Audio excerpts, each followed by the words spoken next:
क्या हाल है साथियों, मैं विकास तोमर आपके अपने trustworthy channel study for civil services पे आज आपके समक्ष लेके आ गए हैं 3 अप्रैल का करंट अफेयर हिंदी इंग्लिश दोनों ही भाषाओं में। और यूपीएससी का EPFO other state PC examination के लिए काफ़ी इंपॉर्टेंट है आज के टॉपिक्स, जैसे कि यूनिफॉर्म सिविल लॉ या फिर यूनिफॉर्म सिविल कोड जो है, जो आर्टिकल नंबर 44 में दे रखा है इंडियन कॉन्स्टिट्यूशन में, उससे संबंधित क्या न्यूज़ आई है समझेंगे। डिवोर्स और एलिमनी यानी कि गुजारा भत्ता और तलाक से संबंधित क्या बोला गया उसको देखेंगे। और ग्लोबल जेंडर गैप रिपोर्ट, इसको वर्ल्ड इकोनॉमिक फोरम, ठीक, इसकी फाइंडिंग्स आ गई हैं पूरी। क्या भारत की रैंकिंग है, घटी है, बढ़ी है, सारी चीज़ें इसमें जानी आएगी। और हंसा एनजी ट्रेनर विमान जो है तैयार किया गया है। सिंपल सी न्यूज़ है, इसको भी देखेंगे ब्रीफ में। और इन्फ्लेशन टारगेटिंग क्या आरबीआई करता है, मुद्रास्फीति का लक्ष्यीकरण तो किस तरीके से करना है अगले 5 साल में, इसके बारे में एक न्यूज़ आई है बढ़िया। और खाद्य क्षेत्र प्रोत्साहन योजना को कैबिनेट की मंजूरी मिल गई है। ये भी एक तरीके से आपका प्रोडक्शन लिंक्ड इंसेंटिव वाली जो स्कीम है, अब 13 हो गई है इसके अंतर्गत सेक्टर। तो कौन कौन से सेक्टर अभी जो ये 2020 के मार्च में चालू हुआ है, पीएलआई स्कीम या फिर प्रोडक्शन लिंक्ड स्कीम, अब ये 13 हो गए हैं इसमें सेक्टर। कौन कौन से सेक्टर हैं इनको रटना बहुत ज़रूरी है।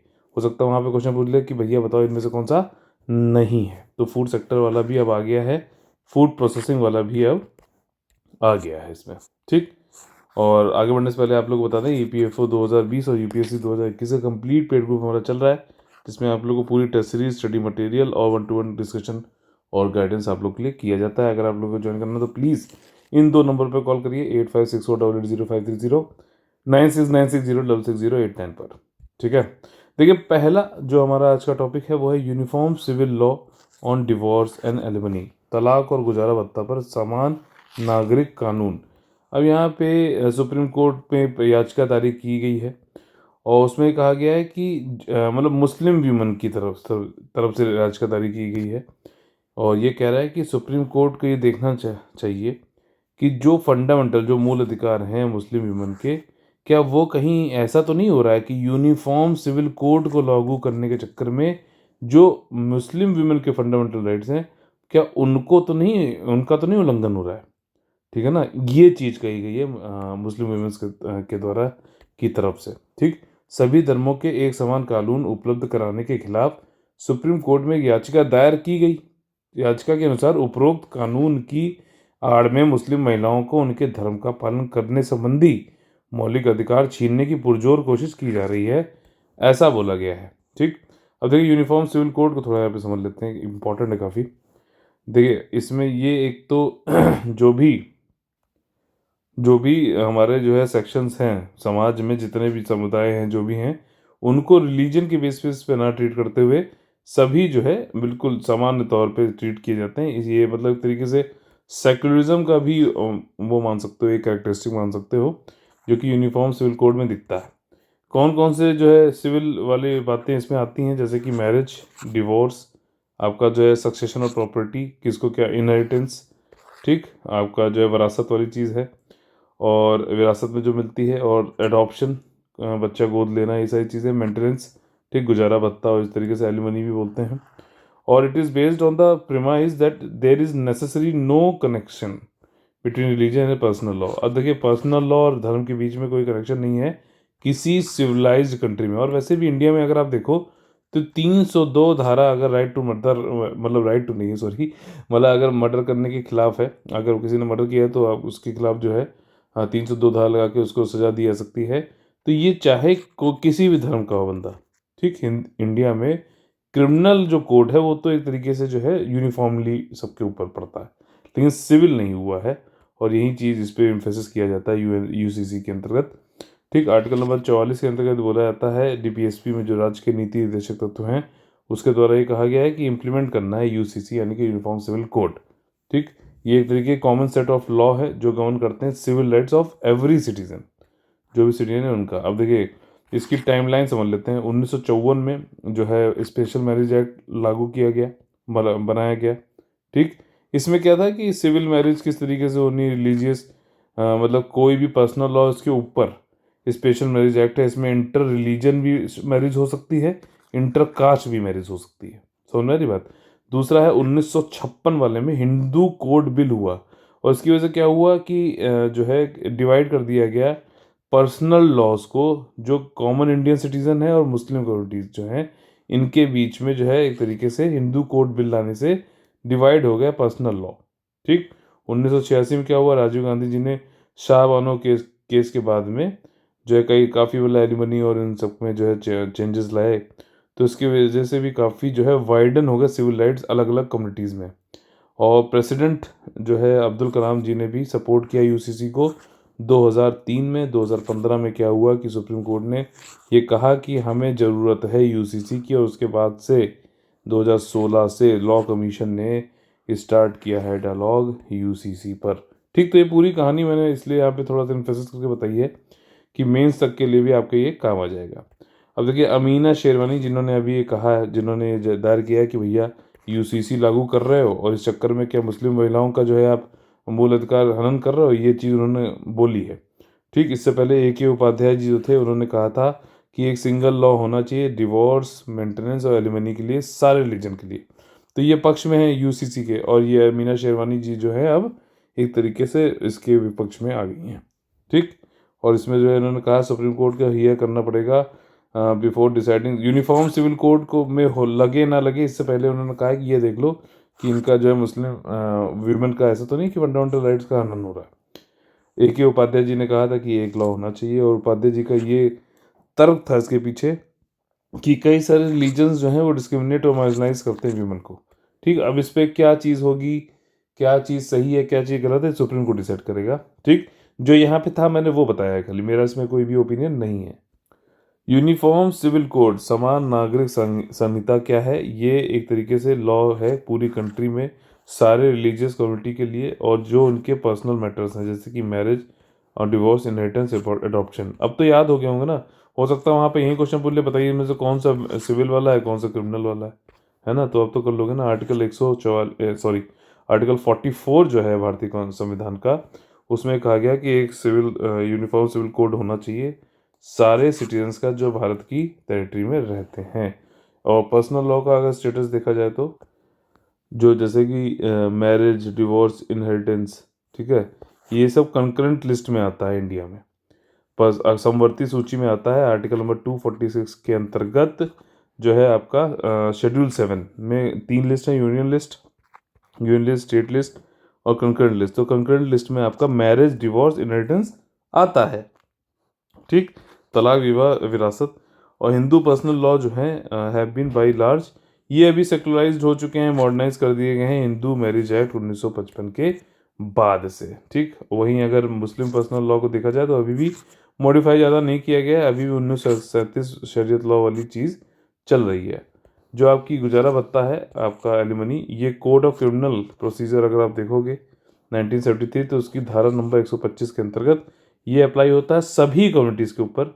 और ये प्रोविजंस बताता है कि जो वाइफ्स हैं, चिल्ड्रंस हैं या फिर पेरेंट्स हैं, उनको आपको मेंटेनेंस देना पड़ेगा अगर वो इतना मतलब इनफ नहीं कमा रहे हैं, या फिर उनके पास एक मतलब इतना कोई मीन्स नहीं है कि वो मेंटेन कर सकें अपने आप को, और कोई उनको फिजिकल, भौतिक या मेंटल रूप से जो है इनकेपेसिटी अगर है, तो आपको मेंटेनेंस देना पड़ेगा अपनी वाइफ को, चिल्ड्रन को, पेरेंट्स को।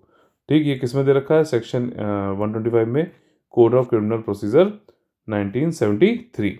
ठीक, अगला जो हमारा यहाँ पे न्यूज़ है वो है ग्लोबल जेंडर गैप रिपोर्ट। ठीक, अब इसमें मेन और फीमेल दोनों के बीच में क्या जेंडर गैप होते हैं अलग अलग, उसमें पार्लियामेंट में कितनी सीट है, पॉलिटिकल रिप्रेजेंटेशन कितना है, ठीक, आपका जो एजुकेशन में कितना आ रहा है, इनकम में कितना आ रहा है, इन सबको देखते हैं। ठीक, तो ये वाली रिपोर्ट कौन निकालता है, वर्ल्ड इकोनॉमिक फोरम। इसमें भारत की जो है 2021 वाली जो रैंकिंग है ये, उसमें काफ़ी 28 प्लेस भारत नीचे हो गया। अब क्या है रैंकिंग इंडिया की, 140th रैंकिंग है 156 कंट्रीज में। बहुत ही अच्छी सिचुएशन नहीं है। अगर दक्षिण एशिया में देखा जाए तो भारत जो है हमारे जो नेबर्स हैं, बांग्लादेश, नेपाल, भूटान, श्रीलंका, म्यांमार, इनसे भी पिछड़ा हुआ है। और इसमें आप लोगों को ये बताना है कि आप पाकिस्तान से भी हम पीछे हैं, एक बार ज़रा इसको कमेंट करके बताइए। और रिपोर्ट ये बताता है कि कंट्रीज़ कई सारी जो है उन्होंने ठीक काम नहीं किया है इकोनॉमिक परफॉर्मेंस में देखा जाए तो, अगर लास्ट ईयर से कंपेयर करोगे तो। ठीक है, अभी जो आई है रैंकिंग उसको 2021 का बोला जा रहा है, तो 2020 को 2021 बोला जाएगा, 2020 वाली जो रैंकिंग होगी 2019 का ब्यौरा बताता है, ध्यान रखना। ठीक, तो ये वाली चीज़ है। ग्लोबली उन्होंने कहा है कि average distance completed to parity is 68%। देखो उन्होंने ये माना है कि मेल आपका जो है मेल और फीमेल के बीच में इन्होंने माना एक डिस्टेंस है, अगर 100% जो है कि मतलब यहाँ पे पैरिटी आ गई, दोनों लोग एक समान हो गए। ठीक, तो अभी ये कह रहे हैं कि ये 68% ही हो पाया है। ठीक है, तो जो कि पिछले साल से 2020 के हिसाब से एक स्टेप बैक है, वो 0.6 माइनस हुआ है। ठीक, तो ये 68.6 हुआ होगा अगर अगले पिछले साल, तो ये 68% हो गया है, तो थोड़ा सा पैरिटी कम हुई है। ठीक, करंट ट्रेजेक्ट्री में अगर देखा जाए तो अभी क्या है कि सारी पूरे वर्ल्ड में 135.6 साल लगेंगे जेंडर गैप को फिल करने में। ठीक, इसी तरीके से अगर हम काम करते रहे तो। और जो जेंडर गैप है आपका, ये पॉलिटिकल एम्पावरमेंट में, जो आपका राजनीतिक सशक्तिकरण में अगर आप देखोगे तो ये सबसे ज़्यादा है। ठीक, पूरी दुनिया में देखा जाए तो 26% करीबन जो है वो पार्लियामेंट की सीट हैं महिलाओं के द्वारा सीट मतलब मिली हुई है उनको। ठीक, सिर्फ 26%, 35,500 पार्लियामेंट सीट में, और सिर्फ 22% करीबन जो है 3,400 मिनिस्टर की पोस्ट में महिलाएं जो है बैठी हुई हैं। इंडिया ने मतलब डिक्लाइन हुआ है इंडिया में भी पॉलिटिकल एम्पावरमेंट वाली जो इंडेक्स में, और उसमें भी देखा है तो भाई 13.5% पॉइंट जो है इंडिया में डिक्लाइन हुआ है। ठीक, अगर और डिक्लाइन अगर वीमेन मिनिस्टर में देखा जाए तो यही जो है आपका 9% हो गया है।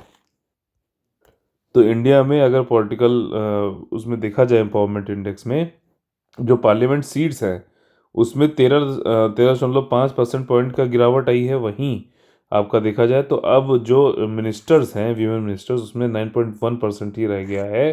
भारतीय महिला जो है अर्जित करती हैं मिनिस्टरशिप को 9.1% ही से। अगर 100 है तो सिर्फ 9 जो हैं सीटें मिनिस्टर की महिलाओं के पास में है 2021 की रिपोर्ट में।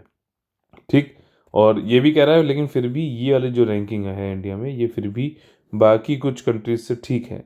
और जो हमारी रैंकिंग है इंडिया वीमेन पार्टिसिपेशन पॉलिटिक्स में इंडिया की, वो 51 है। ये सिर्फ वीमेन पार्टिसिपेशन पॉलिटिक्स की रैंकिंग है 51। ओवरऑल कितनी है? 140 इंडिया की रैंकिंग। बांग्लादेश एक ऐसा कंट्री है पूरी दुनिया में जहाँ पे विमेन जो है वो हेड ऑफ स्टेट, जैसे प्राइम मिनिस्टर जो हैं, उसने विमेन ने ज़्यादा टाइम तक, अभी 50वीं वर्षगांठ हुई आपको पता है बांग्लादेश की, तो 50 सालों में विमेन ज़्यादा हेड ऑफ स्टेट रही हैं अगर कंपेयर करें मैन से तो। ठीक, और अगला जो है जेंडर गैप में अगर आप देखोगे इंडेक्स जो एजुकेशन वाला अटेनमेंट का जो है, तो इंडिया की रैंकिंग क्या है? 114, ओवरऑल 140, 51 व्यूमेन इन पॉलिटिक्स, और 114 है आपका किसमें? एजुकेशन में। ठीक, तो इस इंडिया बाकी दो ऐसे कौन से इंडेक्स हैं जिसमें उन्होंने बहुत ही वर्स्ट परफॉर्मेंस दिया है, वो है आपका हेल्थ, स्वास्थ्य और अस्तित्व, यानी कि आपका सर्वाइवल। तो एस्टिमेटेड अर्नड इनकम जो है व्यूमन की इंडिया में, वो करीबन 1/5 है मेंस के। ठीक, 1/5 यानी 20% है जो एस्टिमेटेड अर्नड इनकम है व्यूमन की। काफ़ी कम है, मतलब 100 रुपये अगर मैन कमा रहे हैं तो वीमेन सिर्फ 20 रुपये कमा रही है। ठीक, जिसकी वजह से अगर देखा जाए तो इंडिया जो है 10 बॉटम कंट्री जो है पूरी दुनिया में उसमें आता है। और जो रिपोर्ट है वो ये बता रहा है कि इंडिया को 195.4 साल लगेंगे अपना जेंडर गैप को फिल करने में। ओवरऑल पूरे वर्ल्ड में कितना था ये आपका? 100 कहाँ गया ये है, कहाँ छुप गया? 135.6। ठीक, और इंडिया में कितना है? 195.4। वेस्टर्न यूरोप को 52 साल लगेंगे अभी भी। ठीक, तो ये था हमारी न्यूज़। और इसके अगली जो न्यूज़ है वो है हंसा एनजी, ये ट्रेनर एयरक्राफ्ट है। ठीक, इसमें जो फैक्ट्स हैं बस वो थोड़ा जानने वाले हैं वही पूछ सकता है, बाकी इसमें भी कुछ कॉन्सेप्ट वाली चीज़ नहीं है। CSIR, इसके बारे में आप लोगों को पहले भी मैं बता चुका हूँ, जो लोग को नहीं पता है वो लोग इसके जो है सर्च करके इसके अबाउट अस को पढ़ सकते हैं। आपका अबाउट अस होता है। ठीक, इसको जरूर पढ़ा करिए। फ्रिक्वेंटली आस्क्ड क्वेश्चंस के बारे में कोई उसने पब्लिकेशन, कोई प्रोग्राम स्कीम चल रहा है तो इसको जरूर देखा करिए।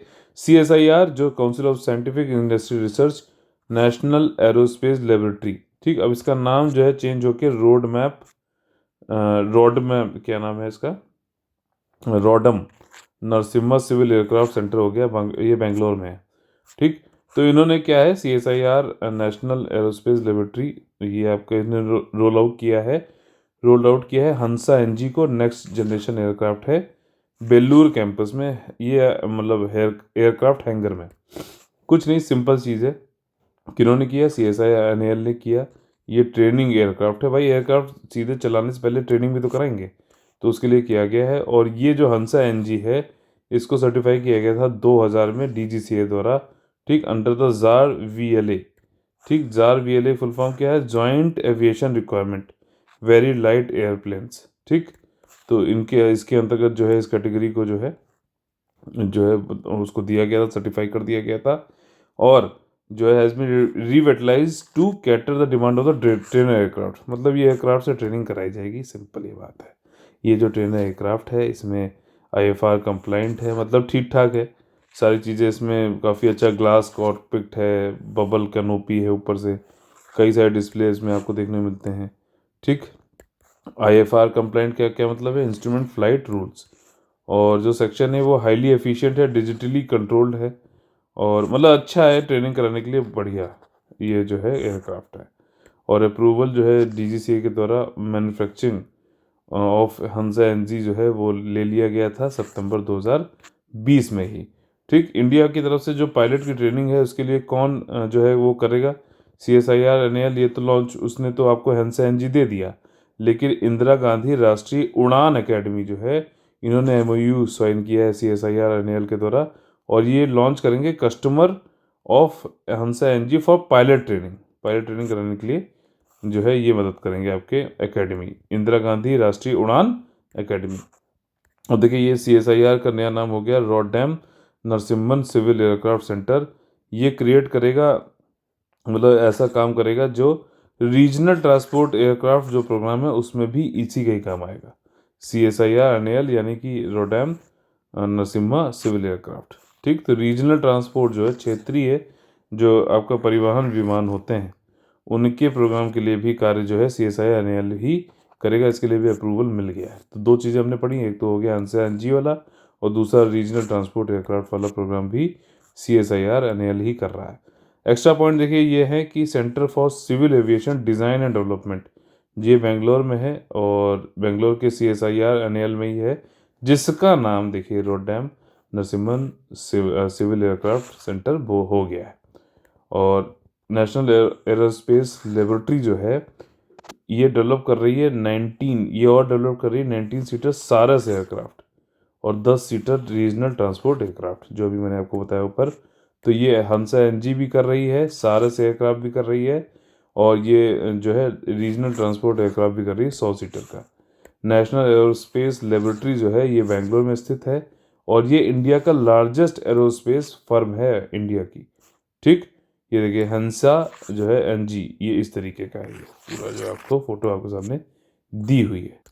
अगला जो हमारा टॉपिक है वो है इकोनॉमी से, मुद्रास्फीति लक्षीकरण। अच्छा, मुद्रास्फीति होती क्या है, किसी एक टाइम पीरियड में, ठीक, आपका जो बास्केट ऑफ कमोडिटीज़ हैं, गुड्स एंड सर्विसेज हैं, उनका जो जनरल प्राइस लेवल है, मतलब 5 मतलब चीज़ें हैं, मान लीजिए गुड्स एंड सर्विसेज हैं, तो उनका जोड़ जोड़ के उनके प्राइसेस जो है, कुछ औसत प्राइस आता होगा, वो अगर प्राइस लेवल उठ रहा है और सस्टेन कर रहा है, ऐसा नहीं कि ऐसा गया ऐसा आ गया आपने कहा मुद्रास्फीति है, इन्फ्लेशन, ऐसा नहीं, इस टाइम पीरियड में, ठीक, ये जनरल प्राइस लेवल इसका बढ़ा, कमोडिटीज़ का जितनी भी हैं आपने ली 600 700 जो भी हैं, बढ़ा और बढ़ा रहा, तो उस मतलब जितना बढ़ा है, ठीक, मान लीजिए पहले 2% पे था, अब ये 4% हो गया, तो 4% पे उसको इन्फ्लेशन बोला जाएगा। तो ये तो डेफिनेशन हो गई इन्फ्लेशन की।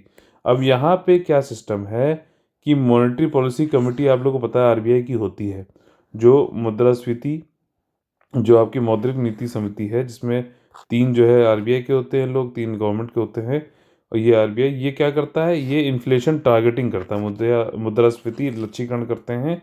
तो अब इसको टारगेट कहाँ पे करोगे ये समझना जरूरी है ना। तो 4% से का +-2, यानी कि 2 से लेके 4, और -2 करेंगे तो 2 हो गया, और +2 करेंगे तो 6, तो 2 से 6% के बीच में ऑफ GDP जो है हमारी, ये हम रखेंगे मुद्रा, मतलब इन्फ्लेशन का टारगेट हमें ये है कि इसके बीच रखना है। ठीक, 2 से लेके 6 के बीच में 4 पे रहे तो बहुत अच्छी बात है, और ये अगले 5 साल तक रहेगा, यानी 2021 से लेकर 2026 तक ये अब रहेगा।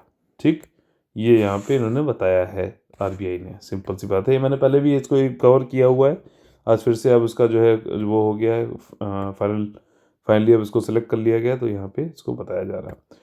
और अब जो है ये फ्लेक्सिबल इन्फ्लेशन टारगेट फ्रेमवर्क आ गया इंडिया में 2016 में, जब अमेंडमेंट कर दिया गया आपका reserve bank of India act 1934 में। ठीक, और इसके संबंधित जो मैंने आप लोगों को जो है कुछ समितियों के नाम दिए थे, उर्जित पटेल समिति, नचिकेत मोर समिति। ठीक, और आपका जो है इनके बारे में आप लोगों को फिर से जिन्होंने लिख रखा है वो रिवाइज कर लें, जिन्होंने नहीं लिखा है वो एक बार इसके उनके बारे में जरूर पढ़ें। ठीक, नचिकेत मोर, उर्जित पटेल कमेटी, जालान कमेटी। ठीक, और नरसिम्हन कमेटी भी पढ़ लीजिए, क्योंकि इधर मर्जर्स बहुत हो रहे हैं बैंकिंग के सेक्टर में, तो नरसिम्हन कमेटी ने इसको बोला था, तो उससे भी रिलेटेड पूछ सकता है। ठीक, तो नरसिम्हन समिति किससे संबंधित है? बैंकिंग के मर्जर से संबंधित है। ठीक, इन्फ्लेशन टारगेटिंग जो होती है सेंट्रल बैंक करता है, और इसका यही मॉनेटरी पॉलिसी के अपनी मौद्रिक नीति के द्वारा एनुअल रेट ऑफ इन्फ्लेशन को तय करती है। इसका सिद्धांत यही है कि भैया लॉन्ग टर्म इकोनॉमिक ग्रोथ अगर करना है, ठीक, और मतलब आर्थिक रूप से हमें बढ़ना है, तो हमें एक प्राइस स्टेबिलिटी रखनी चाहिए। ऐसा नहीं होना चाहिए कि एकदम बढ़ा घट गया, बहुत ज़्यादा होना भी ठीक नहीं है। सीमेंट है मान लो, ठीक, सीमेंट से काफ़ी जो है इंफ्रास्ट्रक्चर बनता है, हाउसेस बनते हैं, सब कुछ बनते हैं।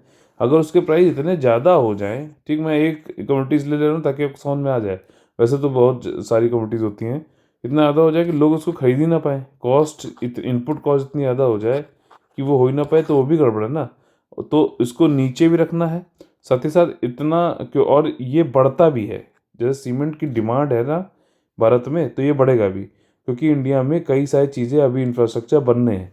जो कंट्री ऐसी होगी जहाँ पे सब कुछ बन चुका है, सिर्फ उसका ऑपरेशन एंड मेंटेनेंस हो रहा है, तो वहाँ पे सीमेंट की इतनी याद नहीं होगी, तो वहाँ पे जो इन्फ्लेशन टारगेट हैं या फिर और भी जो कम्युनिटीज़ हैं, इन्फ्लेशन जो होगा वो कम रहेगा कंपेरेटिवली इंडिया से, क्योंकि इंडिया में अभी बहुत खपत होने की बहुत ज़्यादा जो है गुंजाइश है। तो इंडिया डेवलपिंग कंट्री, विकासशील कंट्री है, तो ज़्यादा से ज़्यादा वहाँ डिमांड है, तो जब डिमांड बढ़ेगा तो सप्लाई तो उतनी है, तो इन्फ्लेशन भी बढ़े रहेगा। तो बढ़ा हुआ अब मतलब इन्फ्लेशन जो है 2 से लेकर 6 के बीच में भारत में अच्छा है। ठीक, लेकिन अगर आप यहीं मान लो यूएसए में, क्योंकि वहाँ पे ज़्यादा चीज़ें बन चुकी, तो वहाँ पे ये चीज़ अच्छी नहीं है, ये बात समझने वाली बात है। ठीक, तो ये हो गया, आरबीआई ने अमेंडमेंट कर दिया है, और अब जो है हर 5 साल में इनको बताना पड़ता है कि हमारा इन्फ्लेशन का टारगेट क्या है। स्टेबल इन्फ्लेशन जो होता है ये इन्वेस्टर्स को, निवेशक जो होते हैं, और उनको प्रिडिक्ट करने को मदद करता है कि क्या चेंजेस होने वाले हैं इंटरेस्ट रेट में। ठीक, क्योंकि इन्फ्लेशन है उसी हिसाब से बैंक का लोन का ब्याज दर भी जो है बिल्कुल इम्पैक्ट होता है। एंकर इन्फ्लेशन जो एक्सपेक्टेशन जो है उनको भी, मतलब निवेशक भी देखेगा इन्फ्लेशन के हिसाब से। जो पुअर पीपल है उनको सबसे ज़्यादा इन्फ्लेशन हिट करता है, उनके लिए भी जो है ये मतलब थोड़ा सा वो रहता है कि भैया कम कम से कम किया जाए, ऐसा नहीं है कि 10% पड़ जाए। कई सारी जगहों पे तो हाइपर इन्फ्लेशन होता है। जैसे अगर आप लोग इस समय देखोगे तो वेनेजुएला, जहाँ पे मोदोरो करके एक हैं, तो वहाँ पे तो बहुत ही ज़्यादा इन्फ्लेशन है, मतलब 400-500% भी हो सकता है। ठीक, जो चीज़ पहले आपको मान लीजिए 1 रुपये मिल रही थी, वो अब आपको 300 रुपये मिल रही है, तो मतलब काफ़ी ज़्यादा इन्फ्लेशन है वहाँ पर। If the target is published, inflation target also allows for greater transparency. हाँ, मतलब टारगेट पहले से बता देंगे तो ट्रांसपेरेंसी भी रहेगी कि हाँ भैया इतना चल रहा है, 2 से 6 के बीच में रखना है, तो काफ़ी जो है एक आप लोग को जब ये चीज़ पता होगा, प्रोडक्टिबिलिटी रहेगी, आप डिसीजन ले पाएंगे। ठीक, कुछ कॉन्स बताए गए हैं यहाँ पर, कुछ लॉ मतलब प्रोज बताए गए हैं। इनफ्लेक्सिबल यानी रिजिड होता है, हम इसी को सिर्फ 2 से 6 के बीच में ही रखेंगे। लिमिटेड गाइड टू इकोनॉमी है, मतलब इकोनॉमी में इसको मतलब बढ़ना चाहिए। जैसे मैंने आपको बताया यूएसए में कम इन्फ्लेशन जो ठीक है, भारत में उस थोड़ा ज़्यादा भी हो तब भी ठीक है। ठीक, तो वैसी चीज़ है। बेनिफिट हो क्या है लो इन्फ्लेशन की, वो हम समझते हैं प्रोज हैं, मतलब जैसे 10, 12, 20 अगर हो जाए तो भाई बहुत दिक्कत होगी। क्लैरिटी रहती है कितना होने वाला है, इन्फ्लेशन एक्सपेक्टेशन भी रिड्यूस हो जाता है, और अवॉइड करता है बूम एंड बस्ट। तो ऐसा नहीं होना चाहिए कि जब पता चला बूम आया तो लोग ज़्यादा ज़्यादा डिमांड करने लगे, सप्लाई कम रही तब भी इन्फ्लेशन हो गया, तो तब भी हम इन्फ्लेशन को जो है 2 से 6 के बीच में रखेंगे। तो मतलब चाहे बूम आ जाए चाहे बस्ट आ जाए, मतलब कि बहुत ही ज़्यादा मंदी आ गई, तब भी जो है इन्फ्लेशन ऐसा नहीं होना चाहिए कि डिमांड बिल्कुल ख़त्म हो जाए, तो हम तब भी 2 से, मतलब डिमांड एकदम ख़त्म हो जाएगी तब भी तो इन्फ्लेशन गिरेगा ना। ठीक, तो तब भी हम 2 से 6 के बीच में रखेंगे, ताकि जो है उसके लिए मतलब सप्लाई करेगा अपना मॉनेटरी पॉलिसी के अंतर्गत आरबीआई कोशिश करेगा कि भैया इंटरेस्ट रेट घटाओ, ताकि लोग जो है पैसा निकालने और खर्चा करें, ताकि डिमांड बनी रहे। ठीक, तो ये सारी चीज़ें जरूरी होती हैं। आरबीआई जो होता है वो अगर एकोमोडेटिव मॉनेटरी पॉलिसी रख रहा है तो यानी कि ग्रोथ की बात कर रहा है, जीडीपी ग्रोथ की। और अगर न्यूट्रल स्टांस है तो मतलब कि वो क्या है कि ना ग्रोथ की बात कर रहा है ना इन्फ्लेशन टारगेट की बात कर रहा है। सिंपल ये है कि न्यूट्रल रेट है, दोनों का कार्य चलना चाहिए, ग्रोथ भी होनी चाहिए, इन्फ्लेशन भी कम रहना चाहिए, रेंज में रहना चाहिए। और अगर जो है इन्फ्लेशन पे कर रहा है तो मतलब वो जो है इन्फ्लेशन टारगेटिंग कर रहा है, तो मतलब उसका मेन जो है ग्रोथ पे नहीं है अभी फोकस, उसका फोकस है किसी तरीके से महंगाई दर को लिमिट में रखा जाए। अब देखिए अगला जो स्कीम है इसके बारे में मैंने मेन मेन चीज़ें आपको पहले बताई थी। फूड सेक्टर इंसेंटिव जो है कैबिनेट ने इसको जो है अब प्रोडक्शन लिंक्ड इंसेंटिव स्कीम जो है उसको अब ला दिया गया है फूड प्रोसेसिंग कैपेसिटी या फिर फूड प्रोसेसिंग इंडस्ट्री में भी। ठीक, अब ये 13 जो है पीएलआई स्कीम के अंतर्गत आ गए हैं। कौन कौन से एक बार जरूर देखिएगा, आपको लिखना है गूगल जाके सर्च करना है production linked scheme, production linked incentive scheme PIB. ठीक, आपको तो मिल जाएगा इसमें। अब ये स्कीम जो है 6 साल के लिए इन्होंने बढ़ा दी है, 2026-27 तक के लिए गवर्नमेंट ने।